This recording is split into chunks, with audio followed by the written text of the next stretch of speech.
We all love to watch a good movie, but how do directors make a good movie? Well, they use techniques to create a psychological effect in the viewer that creates emotion. This can be from colors, camera angles, or even seasons. Hi, my name is Corey Sheffin, and I'm showcasing the way formless theory can change the way we view movies and film. Some of the best usages of the formless technique is associating colors with characters, like red for evil and blue for the truth. This is the case in the Star Wars movies, one of the most analyzed films of all time. In Star Wars, it has colors like green and yellow that have different meanings behind them.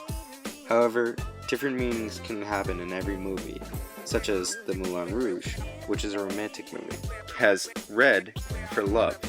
Instead of red being associated with evil in the Star Wars movies, red is associated with love, and this is perfect because in this scene, the characters Christian and Satine are surrounded and even wearing red. 'Cause here I go again.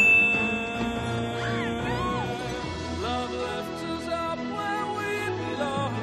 Get down! Get down! Where eagles fly on a mountain high.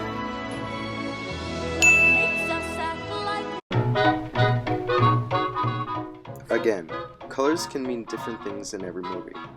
The director picks these colors because they want you to feel some type of way towards the characters. Seasons also work like this. In the movie The Road, it has a gray palette over it that puts the viewer into a bleak state. This is also because it is also associated with winter. The movie is about in a forever lasting winter they have to survive. With this in mind, these characters have to just walk without any goal or anywhere to really go, making it all the more bleak. With this in mind, and the gray palette, and the seasons, this makes the movie one of the best for associating it with the formless theory. However, this is not the only film that uses the gray tone. In the movie Donnie Darko, it uses the same gray tone filter to it. While it sure has more color than The Road, it still has this darkness towards it when the character the rabbit shows up, indicating that it might be the dark side of Donnie. But his life is normal outside of that darkness though. However, there are different meanings that can be associated with this movie. Much like the blue lightsabers in Star Wars, it could also indicate that he's telling the truth, or on the good side. This is backed up by the amount of blue he is surrounded with and even wears at times.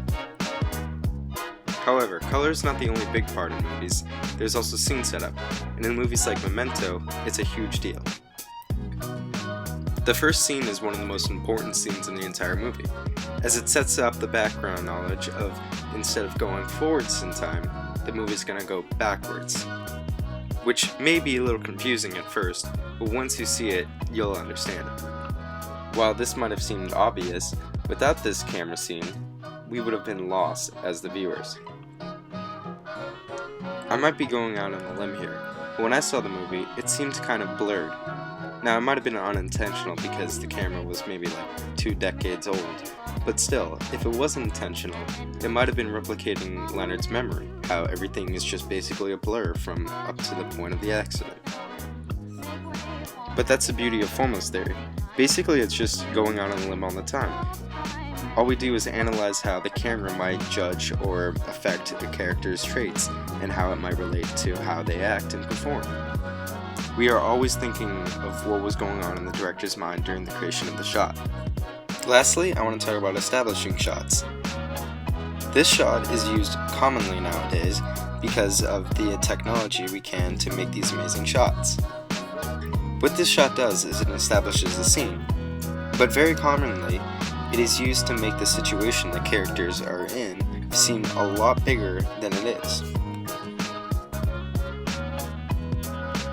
One such example is in the ending scene of The Hobbit. This shot establishes the scene in the next movie, but also establishes the situation the characters in the next movie as well. The formless theory is one of my favorite theories, if not my favorite. I hope this basic presentation of formless theory really showed you how cool it can really be in films. Thank you.